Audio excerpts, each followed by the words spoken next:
All right. So let's talk about some updates regarding Amazon. So updates to this low inventory level fee. So we have some new fees upon us.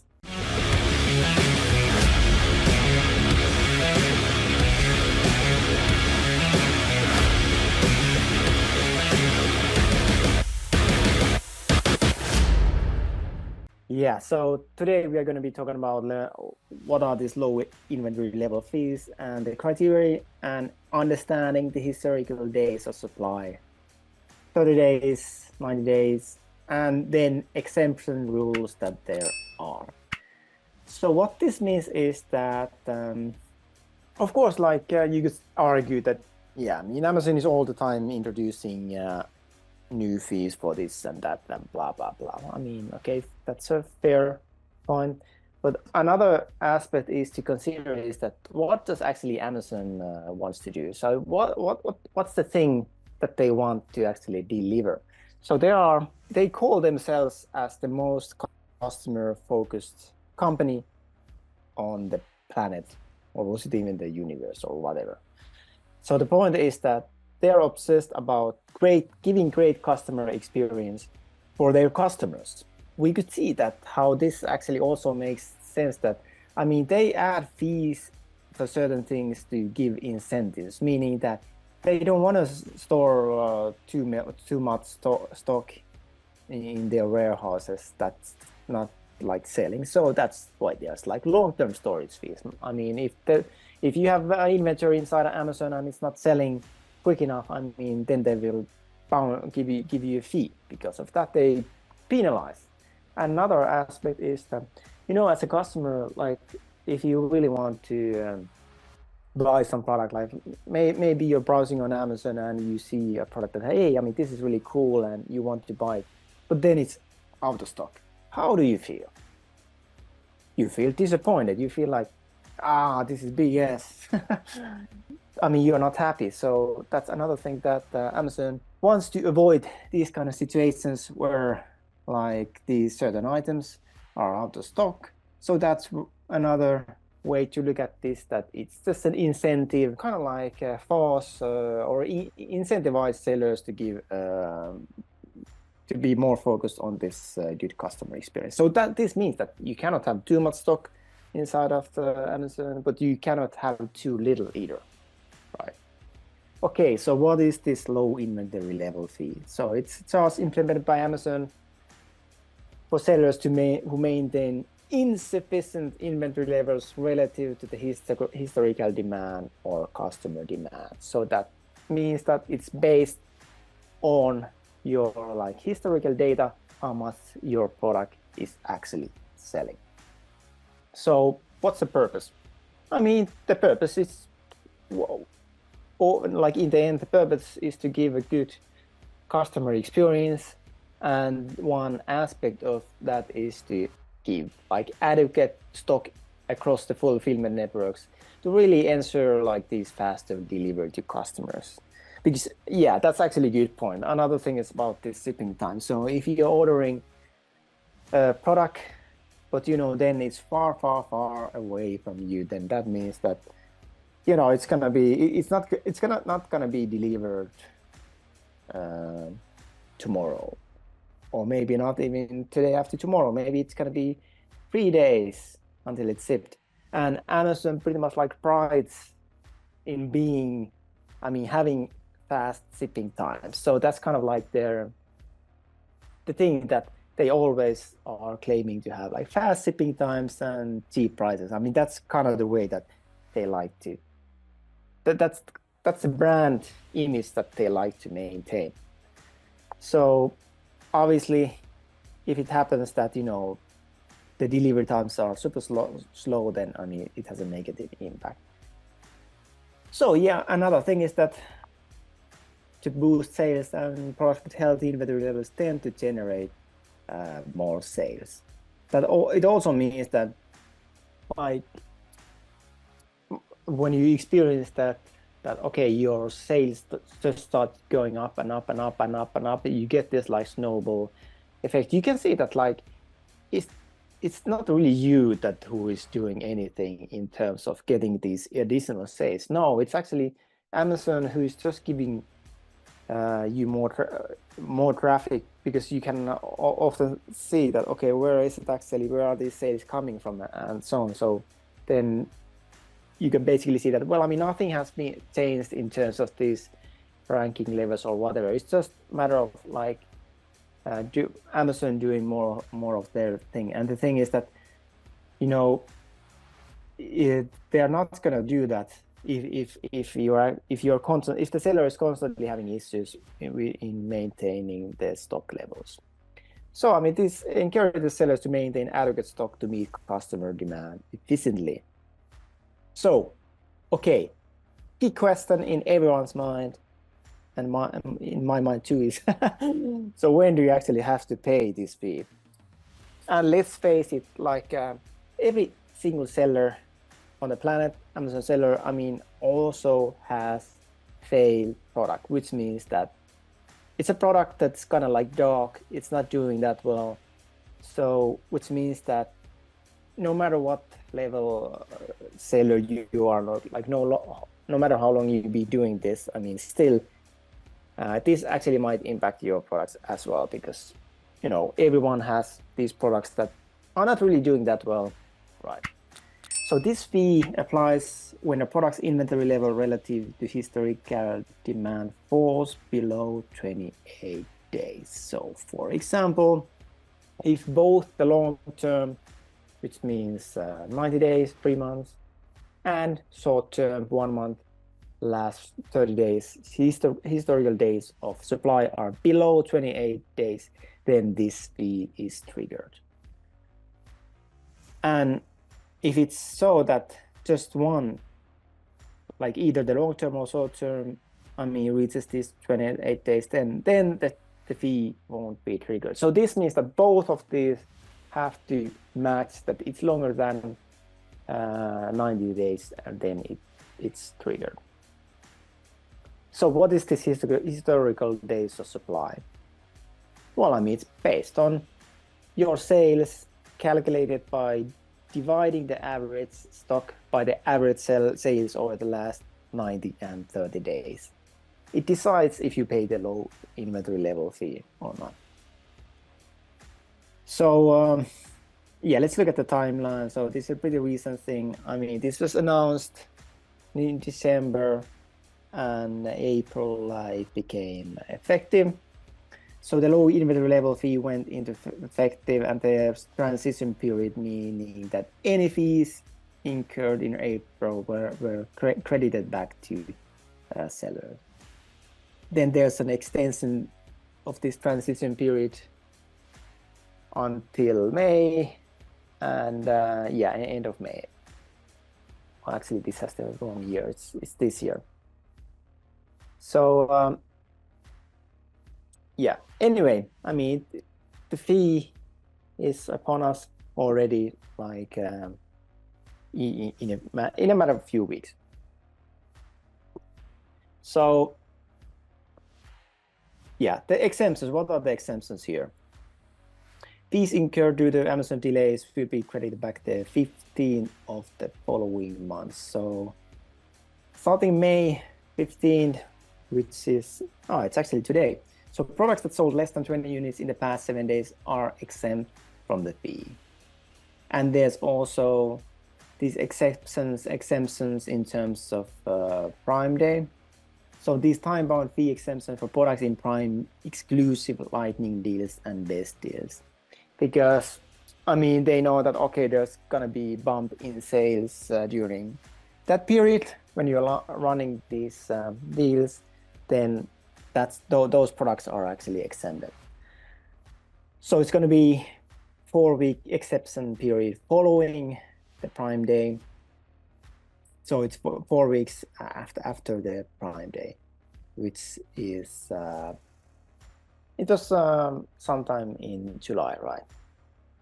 Okay. So where do you actually see this, and where can you actually keep an eye on this low inventory level fee? So you can see it under this inventory, FBA inventory. So there we have the FBA inventory dashboard. So this displays all the key information in one place, allowing also to take actions such as, restocking and reducing this excess inventory. So let's look at an example here. So see here we can see that this is the historical days of supply. And by the way, actually one question is like, since it's parent ASN, so that actually means that the variations related to the same parent will have the same historical days of supply.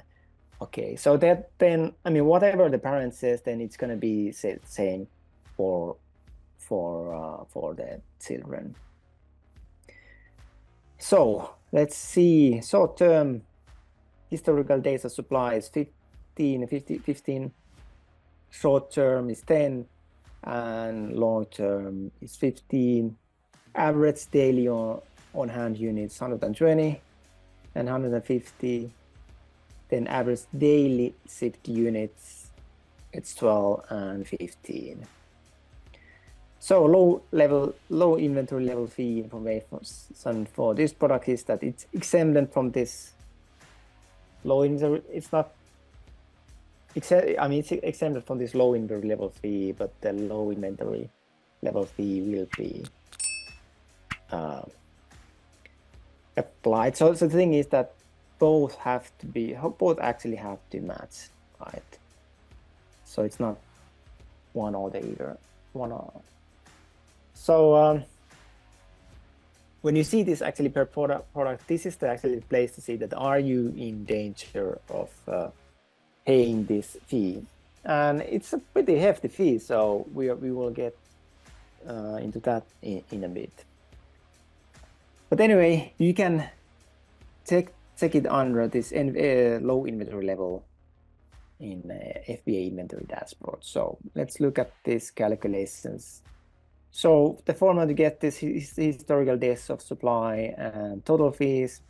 So the long-term historical days of supply for the 90 days is that it's the average daily inventory units with average daily divided by average daily shipped units. And with the short term, it's pretty much the same thing, right? So total fees is going to be the standard FBA fee and the low inventory level fee. So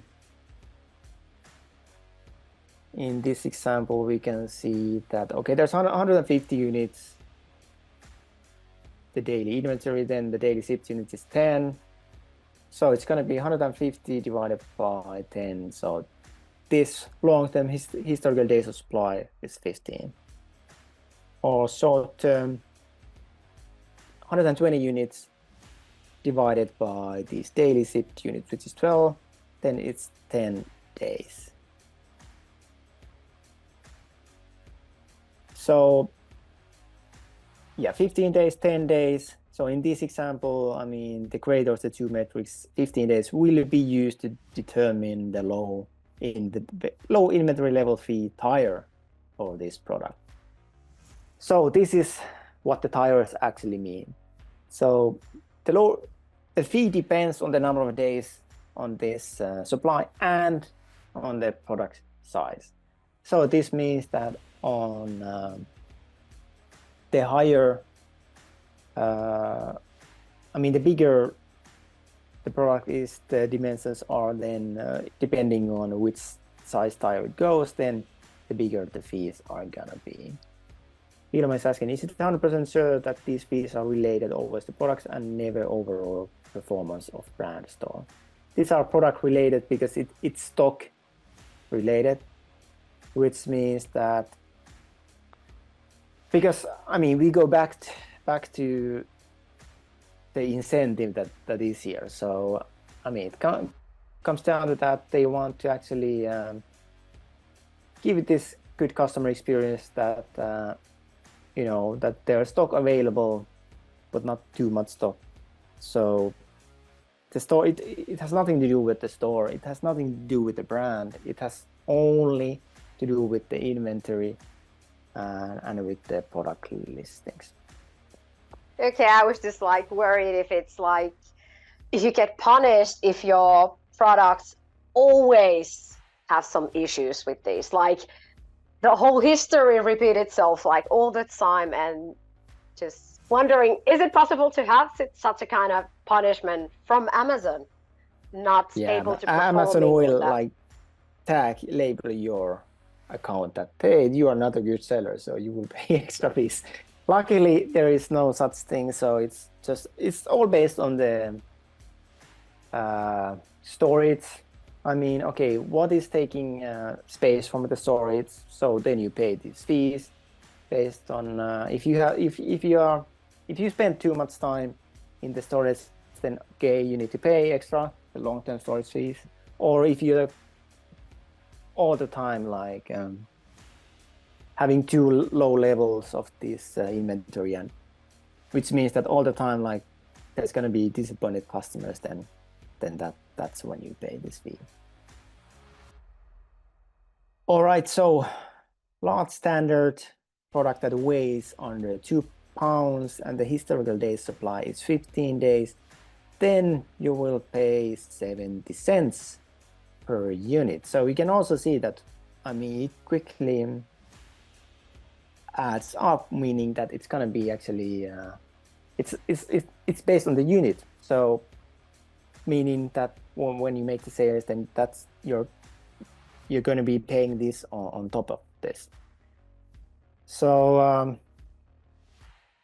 the total fulfillment will be that, okay, standard FBA fulfillment fee is the $6 per unit, then low inventory level fee, or that would be 70 cents per unit, and then that means that combined to this, I mean, it would be $7.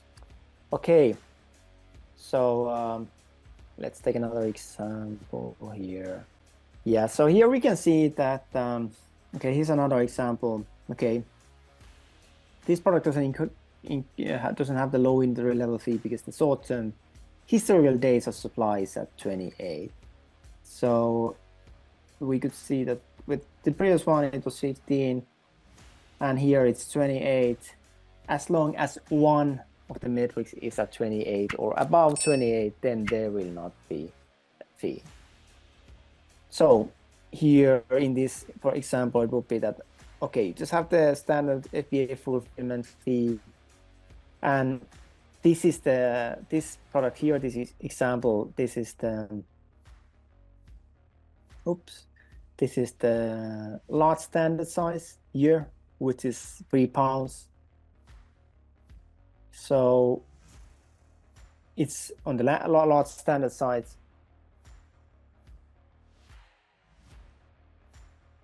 But there's no low inventory level fees, so yeah, basically here it's not applied. So on this FBA inventory page on the dashboard, you can see the historic days supply metric representing the greater of long-term and short-term values and used for determining the low inventory level fee tier. So this is something like if you have what this basically means is that then you just need to become better in this inventory management, so that you're not having too much inventory, but you're not like constantly going out of stock. Well, actually, it doesn't even mean that you would run out of stock, because you know the cutoff period, that's like 28. That's the 28 days. So as long as you're able to keep above that, then there's not going to be any fees applied. And yeah, I mean, it's for the pattern product, so meaning that all the variations share the same historical days of supply. This metric is updated weekly, and the latest available historical days of supply determine the fee rate for the units shipped that week. Okay, so once you see the numbers there, then it's going to be applied for this week, and then next week, whatever the numbers are, then those are going to be applied for that week, right? So let's look at some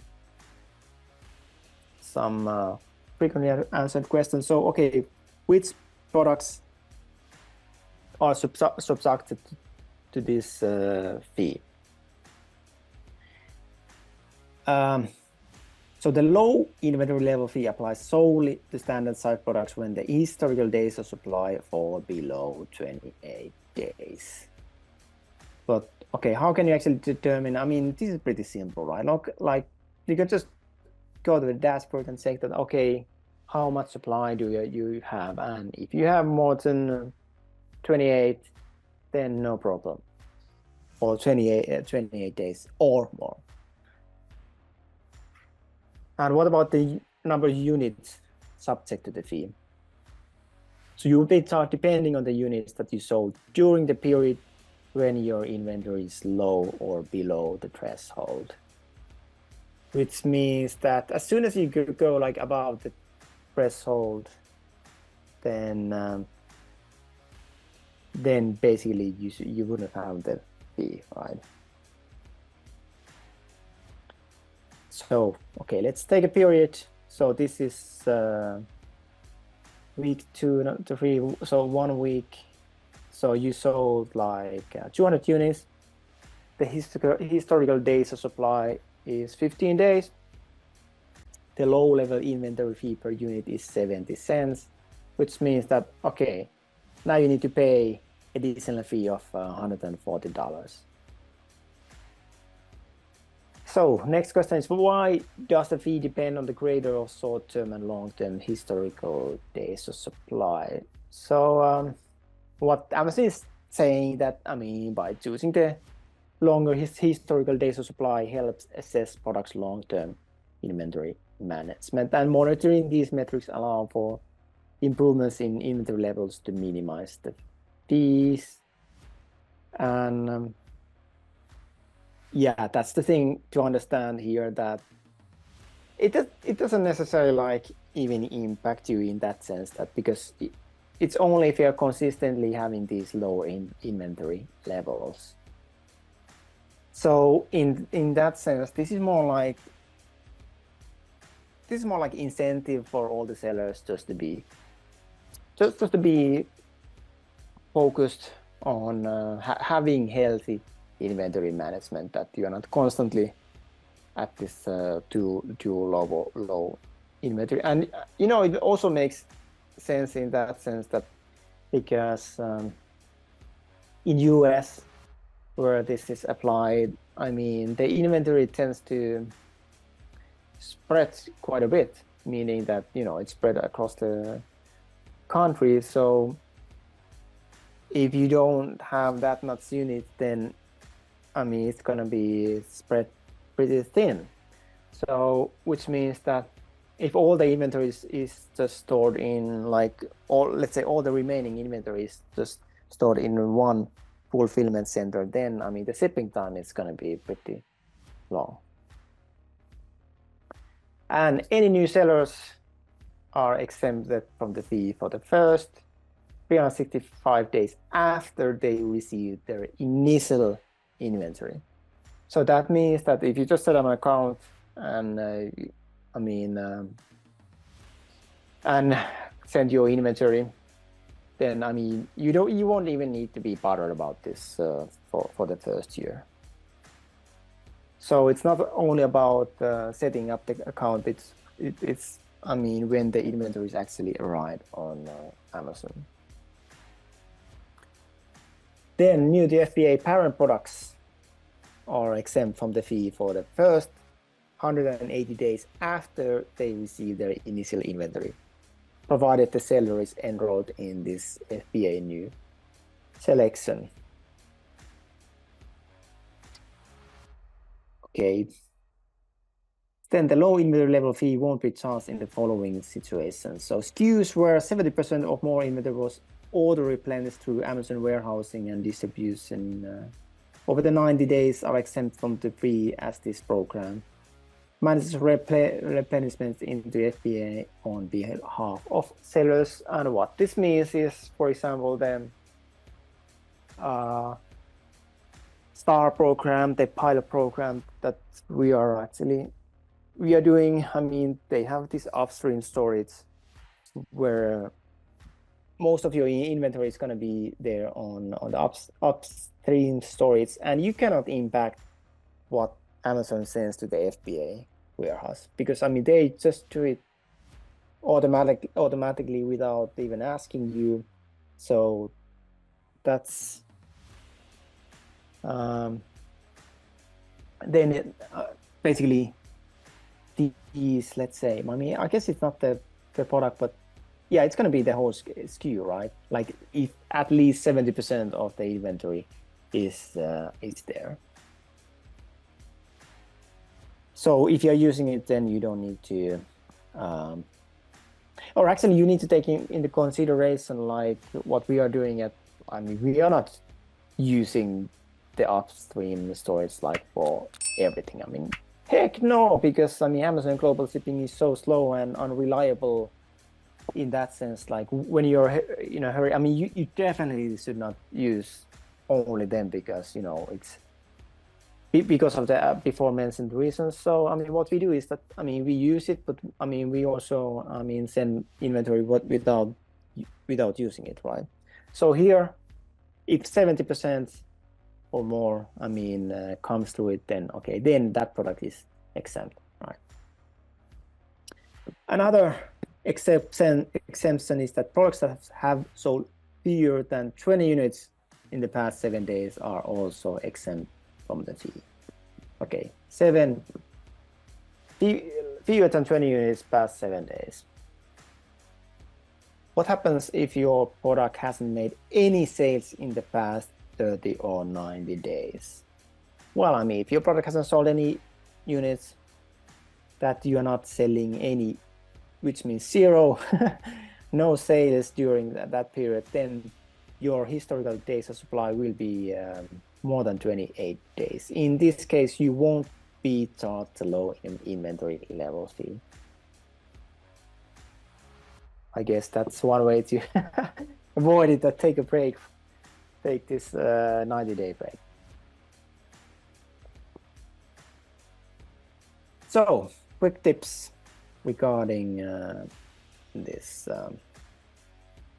Okay, how to avoid or minimize the fee. Manual replenishment.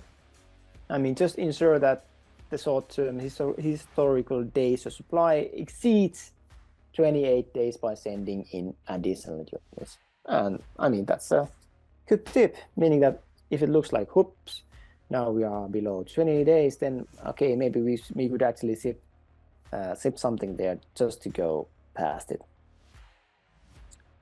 And also this 90-day, I mean, just having effective supply chain management. Then you use this FBA inventory page to identify this product with low inventory and recommended units to send to Amazon.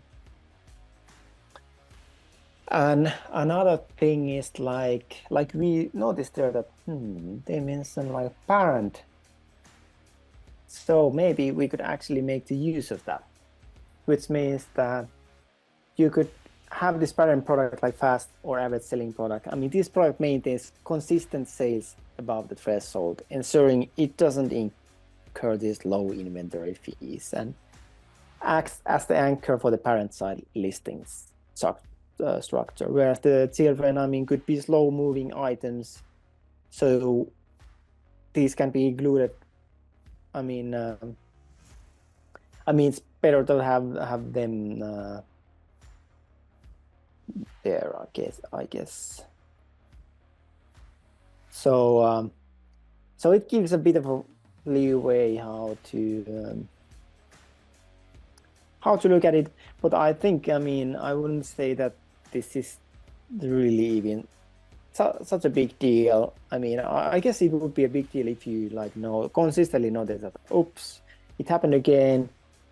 Or maybe if you were in a situation like where you have multiple different products, which means that it's going to be more complex to manage all these products. Like when there are products that you are selling all the time and you're all the time, you need to juggle around with these multiple different products. So I guess in that sense, it could that okay, now you would notice, oh, this one product is facing these fees. Oh, another one. Then okay, I guess in that kind of scenario, it could become a problem. So in those cases, it would just mean that okay, then you need to either sell more inventory to get above the threshold or get a bit of a creative with these variations.